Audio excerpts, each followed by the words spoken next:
to try to introduce you into a new field, into a new arena of the recognition of present perfect tense. So present perfect tense I have already done and I have already taught you. So now is the turn of the passive voice of the same tense. Present perfect, present perfect. Perfect means complete. ये बिल्कुल मुखालिफ है, opposite है continuous का. Perfect मतलब जो काम हो चुका होता है, मुकम्मल होता है और प्रोसेस में नहीं होता, तो कंटिन्यूअस का बिल्कुल ये ऑपोजिट है. और इसकी पहचान ये है कि इसमें पास्ट हो, प्रेजेंट हो या फ्यूचर हो, इसमें third form of the verb completion की तरफ इशारा होता है. और ये कि third form of the verb passive voice की भी पहचान है. तो इसमें अगर एक्टिव में थर्ड फॉर्म आ जाता है तो इस एक्टिव फॉर्म में third form of the verb इस्तेमाल होता है, तो पैसिव वॉइस में भी थर्ड फॉर्म इस्तेमाल होता है. तो दोनों थर्ड को हम कैसे इंडिकेट करेंगे ये आपको खुद ब खुद पता चल जाएगा. तो ही जिस तरह की ये होता है कि he has done his work, he has written a novel. He has written a novel. They have watched the match.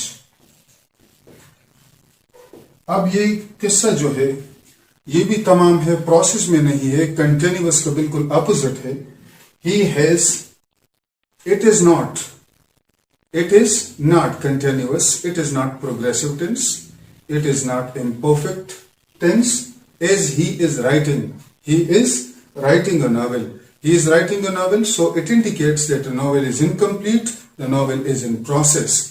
But when third form of the verb with auxiliary has or have indicates that the work has been done, the work has been perfected, the work has been completed, and the process has come to a dead stop.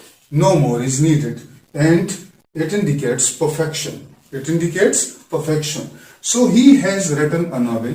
वो एक novel लिख चुका है. ये active में. और they have watched the match, वो match watch कर चुके हैं, या उन्होंने मैच की वॉचिंग की है, मैच को वॉच कर चुके हैं. अगर ये प्रोसेस होता, इम्परफेक्ट होता, प्रोग्रेसिव मूड में होता, तो हम ये कहते कि they are watching the match is in progress, या their watching of the match is in progress. या तो मैच प्रोग्रेस में है, या उनका जो देखना है, जो अभी वो देख रहे हैं, तो मैच कंप्लीशन की तरफ नहीं जा रहा, न उनकी वॉच कंप्लीशन की तरफ जा रहा. सो प्रोसेस में है, कंटिन्यूअस, और यहाँ ये मुकम्मल हो चुका है. They have watched the match, वो मैच देख चुके हैं. तो ये आप याद रखें कि यहाँ third form of the verb आता है. और ये तो पहले मैं बता चुका हूं कि इंट्रोगेटिव में, एक्टिव टेंस में ये पहले आ जाता है. He has written a novel. No, has he written a novel, have they watch the match, और ऑक्सिलरी के बाद ये नॉट आता है. क्या आता है? हम नॉट लगाते हैं. ही हैज नॉट या he hasn't written a novel, और दे हैव नॉट या they haven't watched the match, etcetera. तो ये एक्टिव टेंस बन गया, क्योंकि ये ही जो है, ये रिटन जो है, ये क्या है? ये एक्टिव वर्ब है, एक्टिव फॉर्म में है. और ये कंप्लीशन, ये राइटिंग का जो प्रोसेस था, वो ये कंप्लीट कर चुका है.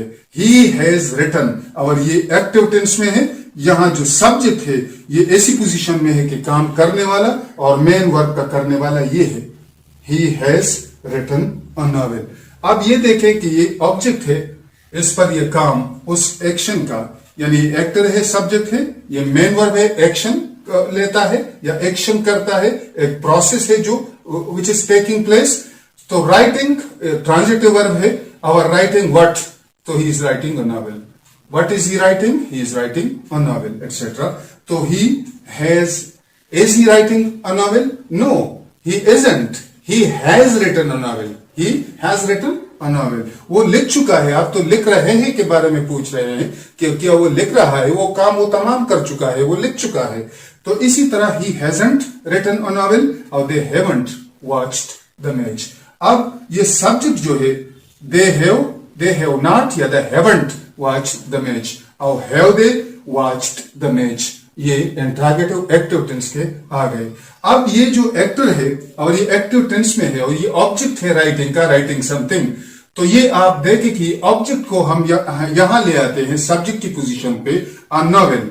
तो अ नॉवेल, ये तो सब्जेक्ट का मकाम उसने लिया, लेकिन ये जो मेन वर्ब का काम होता है वो पैसिव वॉइस में असरअंदाज होता है किस चीज पर? नॉवेल पर।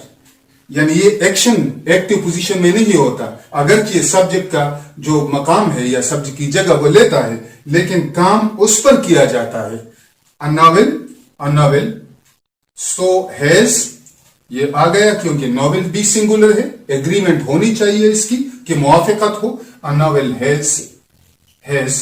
और ये बीन, ये किस तरफ इशारा है? ये इस तरफ इशारा है कि ये चूंकि एक्टिव में third form of the verb इस्तेमाल होता है, तो बीन भी third form of the verb है, ताकि इसको इंडिकेट करे कि ये थर्ड फॉर्म की जगह ये ले चुके हैं, और ये थर्ड फॉर्म की जगह होते हुए उसकी इंडिकेशन के लिए हम बीन इस्तेमाल करते हैं कि उसकी इंडिकेशन हो जाए, क्योंकि हर एक टेंस और हर एक मूड में पैसिव वॉइस की third form of the verb इस्तेमाल होती है, और इसमें एक्टिव में वही थर्ड फॉर्म है, तो उस बीन का इजाफा हम इसमें करते हैं। A novel has been written किसने लिखा है? He, by him. तो आप ये देखें कि ये नॉवेल है, तो लिखने का अमल जो होता है ये इस पे असरअंदाज होता है ऑब्जेक्ट पर, और ऑब्जेक्ट ने सब्जेक्ट की जगह तो उसने ली, लेकिन अगर by him, by them, by the company, by publishers etcetera उसको आप अलग कर दे, तो a novel has been written. एक नॉवेल लिखा जा चुका है या लिखी जा चुकी है। Novel has been written by my brother, by the publishing company, by the American publishing authority, by मुख्तदरा उर्दू, मुख्तदरा जुबान वगैरह वगैरह, जिस तरह की डिक्शनरी उन्होंने लिखी है, तो हम हैज बीन इसके लिए इस्तेमाल करते हैं। तो ये इस पर असरअंदाज हुआ ऑब्जेक्ट पर, और ये जो रिटन का अमल है वो किस चीज पर? ये पैसिव फॉर्म में है ये वर्ब। तो ये has been written passive voice ये है कि ये अमल जो है ये पैसिव एक्टिव से चेंज हुआ बाई एम, ऑब्जेक्ट की जगह उसने ली। लेकिन ये जरूरी नहीं कि आप इसको भी इस्तेमाल करें या ले आए, ये गैर जरूरी है, या अनअवॉइडेबल एक्सेशन या एडिशन भी होता है। तो a novel has been written by him. आप ये भी सोचे कि यहाँ ऑक्सिलरी हमारे पास यहाँ पैसिव वॉइस में भी मौजूद है और एक्टिव में भी मौजूद है, सिर्फ बीन का इजाफा हो जाता है इसमें।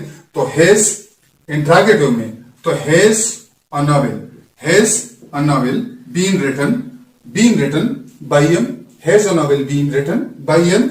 अगर इसका नेगेटिव बनाना है तो इसके साथ स्पेस के साथ नॉट लगाए, a novel has not been written by M, या इसको कंट्रैक्शन में ले आए, a novel hasn't been written by M. इसी तरह आप ये भी देखें कि watch something, so here the indication is towards watching the match. Watch को कर रहा है, दे कर रहा है, उनके लिए ये एक्टिव फॉर्म में है। वो एक्शन उनका क्या है? वो एक्टर है, एजेंट है, सब्जेक्ट है, लेकिन हकीकी सब्जेक्ट की पोजीशन में है, क्योंकि वर्ब जो है वो एक्टिव फॉर्म में है, और वही काम एक्टिवली यानी ये फाइल की जगह जो लेता है वो सही तौर पर उस सब्जेक्ट या ऑब्जेक्ट पर असरअंदाज हो रहा है, काम वो कर रहा है। They have watched the match. So the match, चूंकि मैच सिंगुलर है, तो वॉच द मैचेस अगर ये हो तो द मैचेस हैव बीन, दोबारा हम हैव वहां ले आते हैं, क्योंकि वहां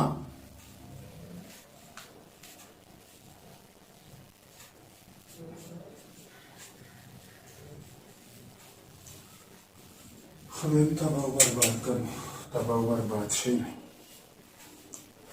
तो यहाँ ये अमल ये होता है कि हम यहाँ a novel has been written by him, ये तो हमने लिखा कि हैज बीन रिटन, और यहाँ भी बीन का इजाफा किया जाता है इस वाच की इंडिकेशन के लिए कि ये थर्ड फॉर्म है, और इसके लिए भी हम so the match is the object, उसको यहां ले आना है सब्जेक्ट की पोजीशन पर. द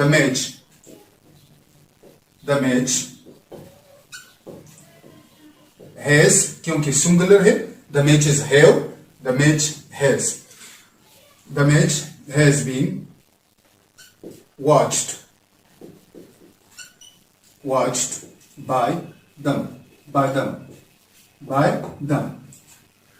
तो इसी तरह आप ये भी देखें कि इस जिस तरह के ये एक्सप्लेन किया मैंने, तो इसकी ऑक्सिलरी बीन का इजाफा तो इसलिए हुआ कि थर्ड फॉर्म की इंडिकेशन आ जाए कि ये प्रेजेंट परफेक्ट की पैसिव वॉइस है, कि थर्ड फॉर्म की इंडिकेशन यहां पर हो कि ये प्रेजेंट परफेक्ट है, और प्रेजेंट परफेक्ट में ये पैसिव पोजीशन में है, पैसिव टेंस है वॉइस का. तो the match has been watched by them. उस अब अगर ये आप लगा दें यहां, तो ये इंट्रोगेटिव बन जाता है. क्या बन जाता है? ऑक्सिलरी है, ये एक्टिव में भी है और पैसिव में. Has the match been watched by them. अगर नेगेटिव बनाना है तो आपको negative hasn't. The match has not been watched by them. The match has not been watched by them, या the match hasn't been watched by them. तो ये रहा इनका इंट्रोगेटिव और नेगेटिव. तो आप ये याद रखें कि ये टेंस जो है ये बिल्कुल अपोजिट है कंटिन्यूअस टेंसेस का, और ये काम जो है ये तमाम होता है. ये किया हुआ, सरंजाम किया हुआ, डिस्चार्ज्ड, एक्सिक्यूटेड, और कल्मिनेटिंग इन कंप्लीशन, इन परफेक्शन, और इन फ्रूइशन. जिस तरह के फल पकने के बाद या राइप होने के बाद, FRUITION, फ्रूइशन, जिस तरह के परफेक्शन होता है. और परफेक्ट मतलब मुकम्मल तौर पर बना हुआ, तरह एटसेट्रा. तो ये काम जो होता है, ये प्रोग्रेस से निकला हुआ होता है, परफेक्शन पर आया हुआ होता है इसका काम, या इसका जो रिजल्ट या इवेंचुअल जो असर होता है वही. तो इसका काम कंटिन्यूटी से या कंटिन्यूम से या एक प्रोसेस से या तवातुर और तसलसल के साथ इसका कोई अलाका और ताल्लुक बाकी नहीं रहता. बस काम तमाम इत्माम की तरफ, तमाम कंप्लीशन, परफेक्शन या कंसमेशन की तरफ होता है, और मजीद इसमें कोई गुंजाइश बाकी नहीं रहती. So do you want to take tea? You want to take tea? Do you want to take tea? No, I've taken 2 cups already. I've already taken 2 cups. No, I'm full. I don't want to eat anything more. मजीद में तो काम तमाम कर चुका हूं, चाय P चुका हूं, रोटी खा चुका हूं, मजीद कोई गुंजाइश नहीं है. And since you are taking tea, I don't want to disturb you, please carry on. आप जारी रखे, चाय पीते रहे, आप इस अमल को जारी रखे, लेकिन आपको मैं ज्वाइन नहीं कर सकता क्योंकि गुंजाइश अब नहीं है, और ये चाय पीने का काम जो है वह मैं कर चुका हूं, मैं तमाम कर चुका हूं, मैं मुकम्मल कर चुका हूं. तो मजीद कोई गुंजाइश अब नहीं रही. मेरे ख्याल में ये काफी है. एक्टिव पैसिव का जो प्रेजेंट परफेक्ट मैंने किया, ये अब काम जो है वो तमाम हुआ.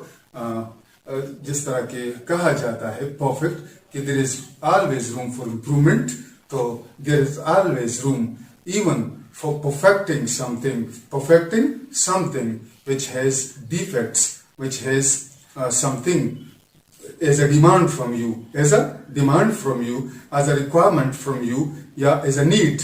That thing needs to be completed, to be perfected, or to come to fruition, come to consummation, etc. So up till now it's enough. Till tomorrow, I want you to be successful in your career. Thanks. Wassalam.